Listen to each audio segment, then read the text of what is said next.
दोस्तों नमस्ते। स्वागत है आपका एक नए वीडियो में जिसमें हम बात करेंगे मेजरमेंट और यूनिट के बारे में। तो चलिए स्टार्ट करते हैं। ये मेजरमेंट क्या होता है? तो मेजरमेंट एक कंपैरिजन होता है एक अननोन क्वांटिटी का एक नोन क्वांटिटी के साथ, और इसी फिक्स्ड नोन क्वांटिटी को हम यूनिट बोलते हैं। तो जो भी रिजल्ट होता है मेजरमेंट का, हम उसे दो पार्ट्स में एक्सप्रेस करते हैं। पहला पार्ट नंबर होता है और दूसरा पार्ट यूनिट होता है मेजरमेंट का। मान लीजिए कि लेंथ ऑफ द टेबल है 12 हैंड स्पैन, तो 12 नंबर होता है और हैंड स्पैन आपकी यूनिट हो जाएगी मेजरमेंट की। तो आई होप अब आपको समझ आ गया होगा कि ये मेजरमेंट क्या होता है। अब मैं आपको बताऊंगी वेज ऑफ मेजरमेंट के बारे में। तो there are two ways of measurement. एक है non standard means of measurement और दूसरा है स्टैंडर्ड मीन्स ऑफ मेजरमेंट। मैं आपको इन दोनों के बारे में एक एक करके समझाऊंगी। तो सबसे पहले नॉन स्टैंडर्ड या आर्बिट्ररी मीन्स ऑफ मेजरमेंट के बारे में। तो इन एंशिएंट टाइम यानी बहुत टाइम पहले लोग hand span, arms, foot, fingers of different people या फिर स्ट्रिंग्स या रोप्स मतलब रस्सी का इस्तेमाल करते थे मेजरमेंट के लिए। इसे आप फिगर 2 और 3 में देख सकते हैं। लेकिन ये सारे जो मेथड्स थे ये रिलायबल नहीं थे, यानी इन पर ट्रस्ट किया नहीं जा सकता था, क्योंकि जो बॉडी पार्ट्स होते हैं अलग अलग लोगों के वो थोड़ा डिफर करते हैं and they are not very accurate. एक क्यूबिट, इसका मतलब होता है आपके एल्बो की लेंथ से लेकर आपके फिंगर टिप्स की लेंथ तक, इसे एज अ मेजरिंग मीन्स लिया जाता था एंशिएंट इजिप्ट में।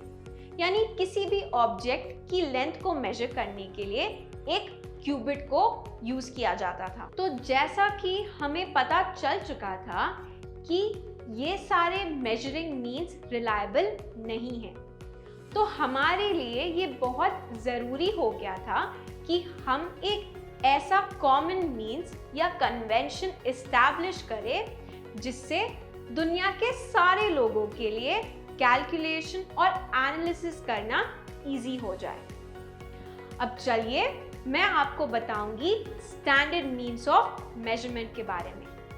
तो स्टैंडर्ड मीन्स ऑफ मेजरमेंट वो होता है जो कि सेम रहे पूरी दुनिया के लिए, meaning the measure that is same all over the world is called standard means of measurement।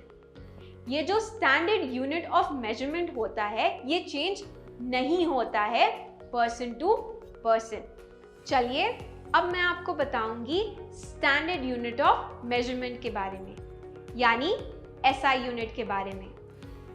तो in the year 1790 फ्रेंच लोगों ने एक स्टैंडर्ड यूनिट ऑफ मेजरमेंट को डेवलप किया, which was called metric system। For the sake of uniformity, ये मतलब कि ये जो मेजरमेंट है वो एक समान रहे पूरी दुनिया के लिए, इसलिए जितने भी साइंटिस्ट थे पूरी दुनिया के, उन्होंने एक set of standard unit of measurement को एक्सेप्ट किया। तो अब जो हम मेजरमेंट के लिए एक सिस्टम यूज करते हैं वो है इंटरनेशनल सिस्टम ऑफ यूनिट, मतलब SI यूनिट।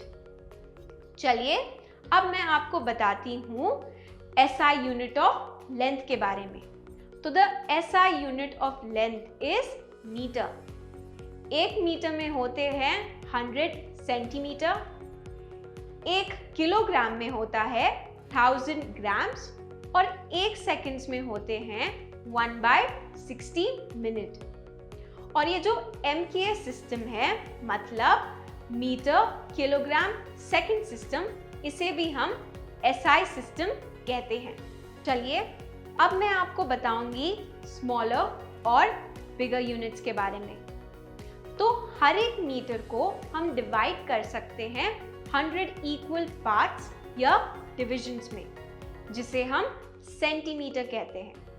और हर एक सेंटीमीटर को हम डिवाइड कर सकते हैं 10 इक्वल पार्ट्स में, जिसे हम मिलीमीटर कहते हैं। तो 1 मीटर में होते हैं 100 centimetre and 1 centimetre is equal to 10 millimetres. अगर हमें कोई लार्जर डिस्टेंस का लेंथ मेजर करना है, तब हम metre as a measuring unit नहीं ले सकते, because it is not convenient. बड़े लेंथ को मेजर करने के लिए हम किलोमीटर्स लेते हैं। मान लीजिए अगर दिल्ली से मुंबई की डिस्टेंस को मेजर करना है, तब हम उसे किलोमीटर्स में मेजर करते हैं। 1 किलोमीटर्स में 1000 मीटर्स होते हैं।